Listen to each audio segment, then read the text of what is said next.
hanyuma miliyoni 2 muri Gaza zikaba zidafite aho zirara, bikaba bitarakanguye iyi ummati Muhammadin sallallahu alaihi wasallam.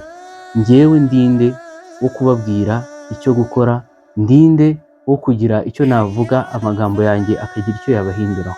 Allahu akbar, Allahu akbar.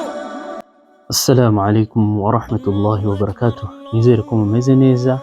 Nkuko bisanzwe tuvuga khutba zagiye zitangwa mu mpande zigiye zitandukanye, by'umwihariko ku misigiti mitagatifu.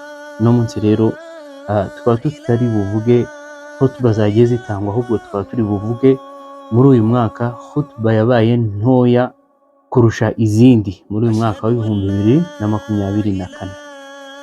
Khutba yatanzwe n'umwe mu bakhatibu cyangwa se mu batanga khutba tutari buvuge mu zina, bitewe n'uko abamenyi batamuvugaho rumwe mu myemerere ye, ariko yarateruye atangira mukaddima, arangije abwira abayisilamu ati: bavandimwe b'Abayisilamu, niba 30,000 byaramaze gutabaruka muri Palestine bigapfa ari abashahidi, hanyuma 70,000 by'abantu bigakomereka bikomeye cyane, hanyuma miliyoni 2 muri Gaza zikaba zidafite aho zirara, bikaba bitarakanguye iyi ummati Muhammadin sallallahu alaihi wasallam.